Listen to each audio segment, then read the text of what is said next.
This is Mommy. It happened one night when we were visiting my husband's family. My 5-year-old niece suddenly pointed to a terrifying picture in the storybook I was reading to her. No way. I rushed up to the attic, where I found my sister-in-law in a state that was beyond recognition. She didn't appear to be breathing, and I was so scared that I couldn't stop shaking. I'm sure my niece was trying to tell me about this somehow. I won't forgive this. Suppressing the anger welling up inside me, I began to plot my revenge. My husband Tony and I, who are the same age, got married 2 years ago when we were 28. Despite my busy job, Tony is a wonderful man who takes the initiative to handle household chores in my stead.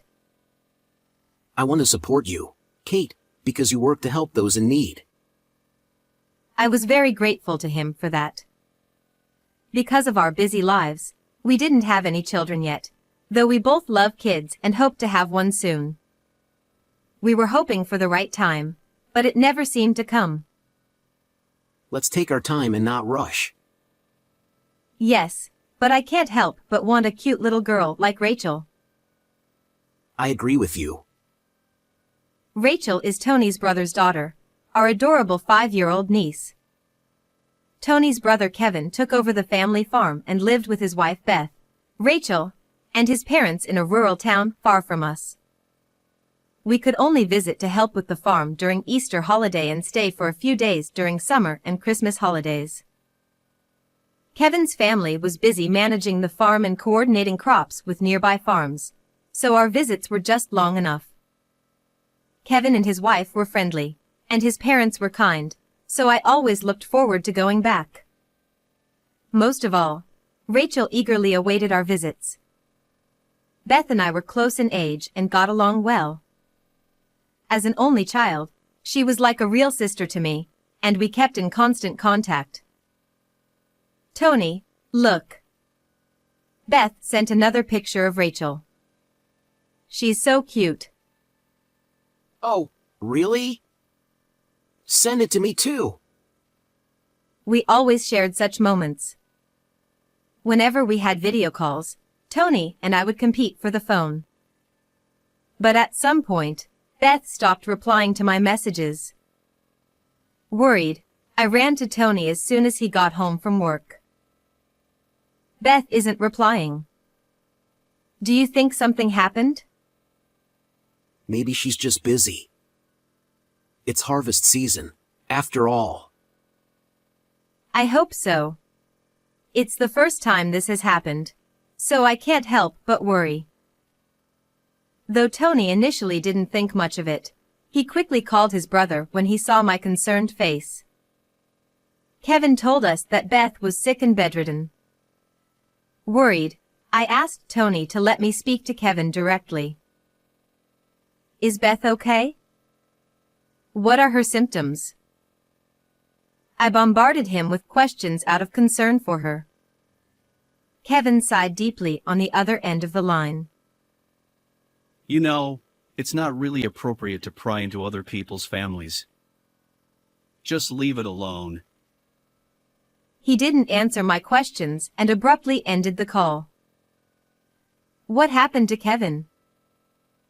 I was shocked by his uncharacteristically blunt attitude. Feeling that I might have overstepped, I reflected on my approach. Even so, I couldn't stop worrying about Beth and thought about visiting them, but my work schedule was full, so I couldn't make the trip. It was late July, and I hoped to see her well when we visited during the summer. A few weeks later, in August, Tony and I visited his family home. Since we hadn't received any contact from Beth, we were worried that her condition might be quite severe. Kevin, where's Beth? She's not here right now. Wondering what was going on, Tony's mother informed us that Beth had been hospitalized. As expected, the situation was serious, and both my husband and I were shocked. While we're here, we'd like to visit Beth in the hospital. Unfortunately, only immediate family members can visit her. That sounds pretty serious. I almost voiced my concern, but felt it wasn't appropriate, so I swallowed my words. Another worry on my mind was my niece, Rachel. Usually a cheerful and talkative girl, she was unusually quiet. She's probably feeling anxious because her mom isn't around. I thought of ways to cheer her up and make our stay enjoyable for her. While I was placing our luggage in the room, Rachel quietly approached me. Kate, What is it? Do you want to talk? She seemed nervous and fidgety, possibly because it had been a while since we'd last seen each other. She stared at me as if wanting to say something, but just as she opened her mouth, Kevin quickly walked in. Rachel, Kate and Tony are tired. Go play over there. We're fine, really. But Kevin insisted. No, sorry for bothering you. He took Rachel away forcefully. Even though we're family, and I didn't want him to feel so obligated, maybe this was his way of being considerate. This happened several times, preventing me from having a proper conversation with Rachel. Even my parents-in-law seemed uneasy, unlike their usual selves. They kept hinting that we should leave soon, making the atmosphere awkward. Something felt off, and I began to suspect their behavior. Tony noticed too. This feels different from usual. After dinner, as we were relaxing in the living room, Rachel toddled over to me again. I want to sleep with Kate. But once again, Kevin quickly followed and scooped her up. I told you not to be a bother. I just want her to read me a story, then I'll sleep. She looked like she was about to cry as she was carried away. Kevin, it's really okay. Rachel, let's go to your room. Which book do you want to read? Kevin, looking somewhat unsatisfied, agreed reluctantly after I reassured him it would only be for a short time. All right, if you insist. Thank you. Rachel's face brightened, and she eagerly led me to her room. This one. Read this one. I started reading the book Rachel had chosen, and she suddenly pointed to a picture. This is Mommy. It was a beautiful princess, and I felt touched thinking she saw her mother this way. Your mommy is beautiful, isn't she? No, that's not it. What? She seemed to want to say more but fell silent, leaving me puzzled. After finishing the book, I patted her gently as she lay in bed. Rachel sadly whispered that she missed her mommy and soon fell asleep. When I returned to the living room, Kevin and his parents were waiting for me. Kate, did Rachel say anything? Nothing in particular. She fell asleep right after I read to her. Kevin looked relieved at my words. Then, his mother whispered something to him and turned to me with a smile. Thank you. Now that the child is asleep, it's time for the adults to enjoy. With drinks flowing, Tony, Kevin, and his parents were soon in a festive mood. As the night wore on, they all fell into a deep sleep. To check on Rachel, I went to her room and found her sound asleep, her face adorably peaceful. I watched her for a while, feeling a sense of calm, but I couldn't shake off the feeling about her behavior before bed. I picked up the storybook we had read and flipped through the pages until I saw the picture she had pointed to earlier. Suddenly, I realized how terrifying it was. No way. It can't be. But I have to be sure. Before I knew it, I was running up the stairs to the attic. When I opened the door, I was speechless. There was Beth, who I had been told was hospitalized, lying there emaciated and unrecognizable. Beth. I rushed to her, shaking her and calling her name, but there was no response. What should I do? I was trembling with fear, unsure if she was even breathing. I hurriedly and quietly woke my husband, who was sleeping. Tony was initially shocked but managed to carry her to the car and take her to the hospital without alerting the family.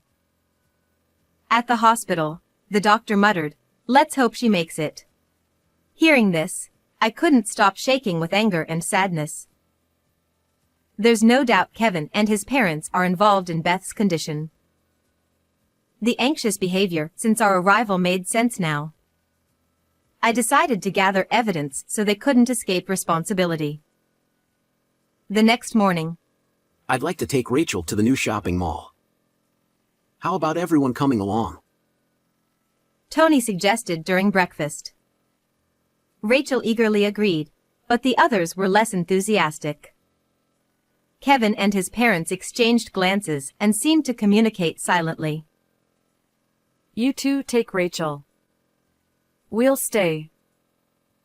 Yeah, please take her. They clearly weren't interested in going. But Tony insisted. It doesn't make sense if the whole family doesn't go. Reluctantly, they agreed to come along. Once everyone got in the car, I pulled out my phone from my pocket. Oh, sorry. I have a work call. You go ahead. I'll catch up. What? Ignoring their surprise, Tony stuck his head out the window. Okay. He locked the car doors and drove off slowly. From inside the car, I could see Kevin and his parents desperately trying to say something to Tony, likely urging him to turn back. But Tony kept driving until the car was out of sight. Grateful to Tony, I started searching the house to find evidence against them. What I discovered enraged me. This is unforgivable. I resolved to seek justice for Beth. In the evening, Tony and the family returned. Rachel had fallen asleep and was being carried by Tony. I'll put her to bed. I'm also tired from driving, so I'll rest a bit. He took Rachel to her room. As I watched them, my mother-in-law approached. Kate, why didn't you come? We were waiting for you. I'm sorry. I got caught up with some work. That sounds tough. Did anything unusual happen? Were you in the living room the whole time? She kept questioning me about where I was and what I did after they left. Meanwhile, Kevin went to check the attic. Shortly after, he came running back to his parents. Mom! Dad! This is bad! Not here. Let's talk over there. Sensing it was something serious, they moved away from me to talk. They occasionally glanced my way while whispering. Curious, I approached them. What's going on? Kate, you haven't been to the attic, have you? She asked quietly, her eyebrows furrowed. I looked at her directly. Not today. I went yesterday. Is that a problem? Provoking them intentionally, I saw their reactions. What were you doing up there? He snapped, his demeanor changing. Where did you take Beth? What are you talking about? We locked her in the attic, but she's gone. You helped her escape. Kevin, furious, advanced on me. You must know! Tell us where she is. Their anxious expressions were evident. I took her to the hospital, but it was too late. You left her in that horrible state. Kevin smirked cruelly. Finally, she's gone for good. What are you people planning? It's none of your business. Right, Mom? Yes, Kate. What are you talking about? Beth has been hospitalized. Their blatant lies were infuriating. I sighed deeply and glared at them. What about this? I showed them the photos I took of Beth in the attic, chained and lying there. Seeing the photos, Kevin and his parents couldn't deny it and looked away. Did you do this to her? Kevin sighed and scratched his head. She went to the attic on her own. His ridiculous excuse was met with my incredulous smile. Did they think I would believe that? I decided to take the next step. This is the reason, isn't it? I slid a document across the table. Kevin snatched it and went pale. How did you get this? We searched everywhere. It was a document that recorded some financial transactions, and in my sister-in-law's handwriting, it said, "Something's wrong with the flow."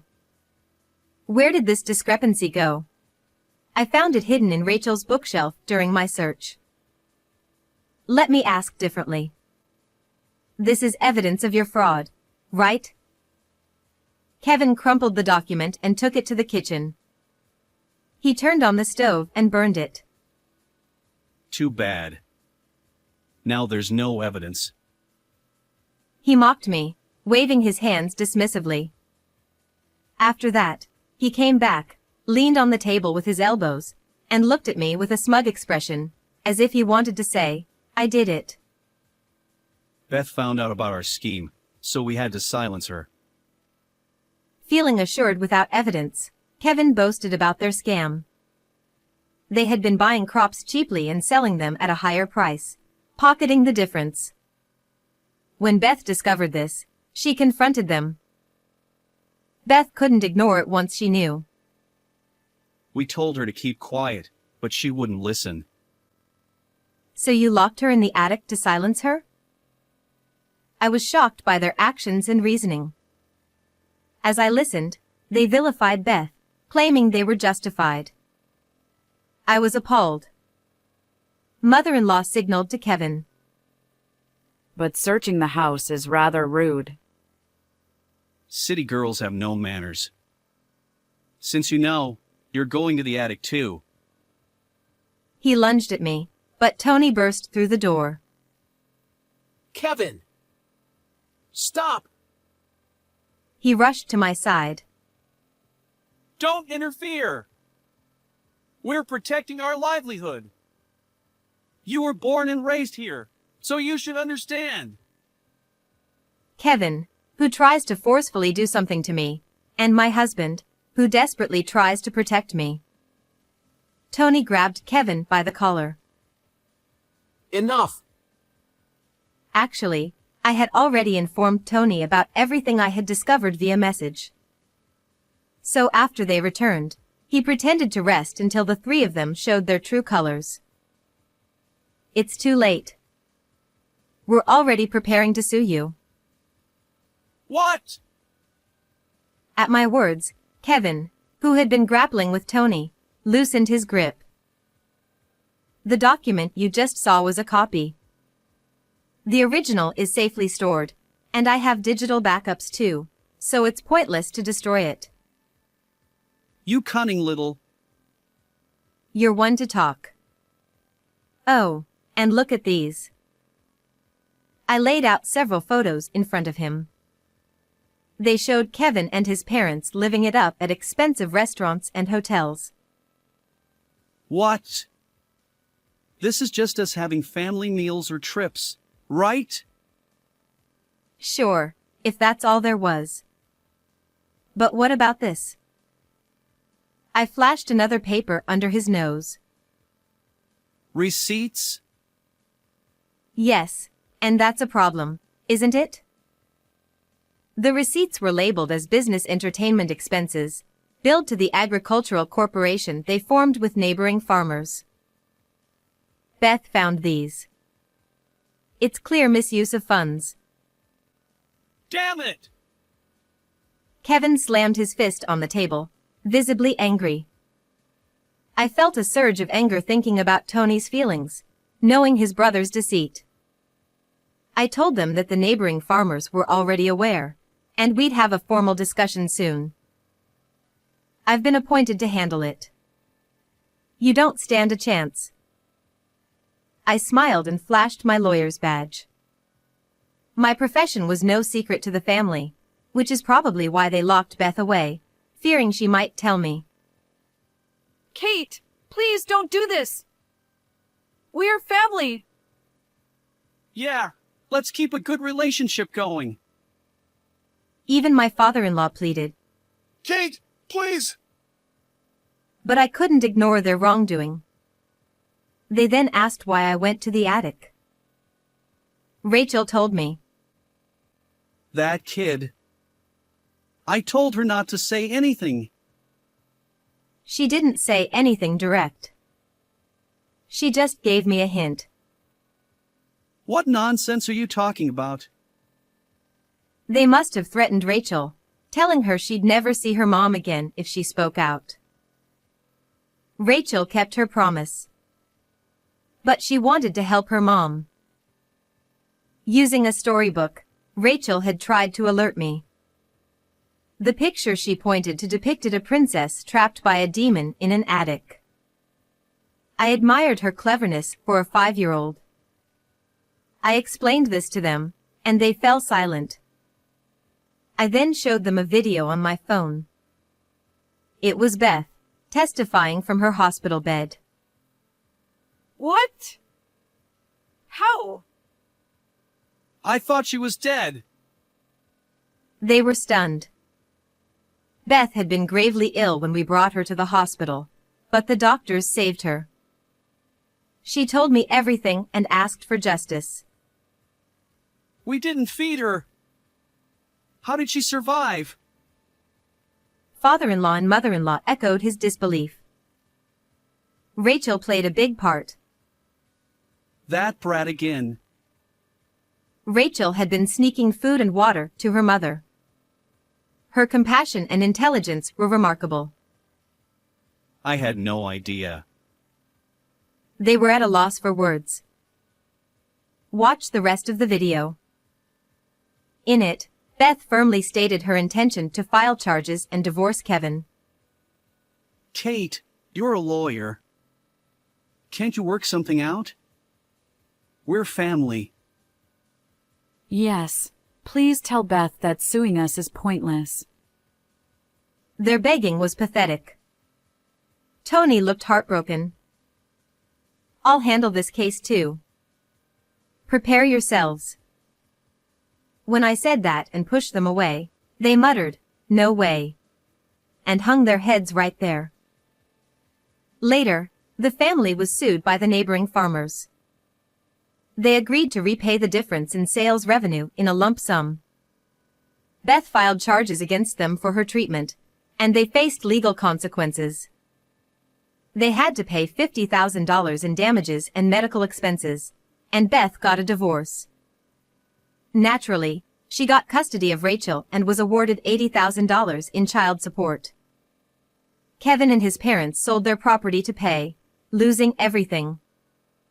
They came to us, begging for help. We're cutting ties. Don't contact us again. They left dejected, and we haven't heard from them since. Beth and Rachel moved to her parents' place and are doing well. We see them often, and Rachel is a joy to be around. Play with the baby when it's born. I found out I was pregnant after the ordeal, and Rachel is excited. I plan to work up until the birth, continuing my role as a lawyer helping those in need. How was today's story? Please subscribe to our channel. See you in the next video.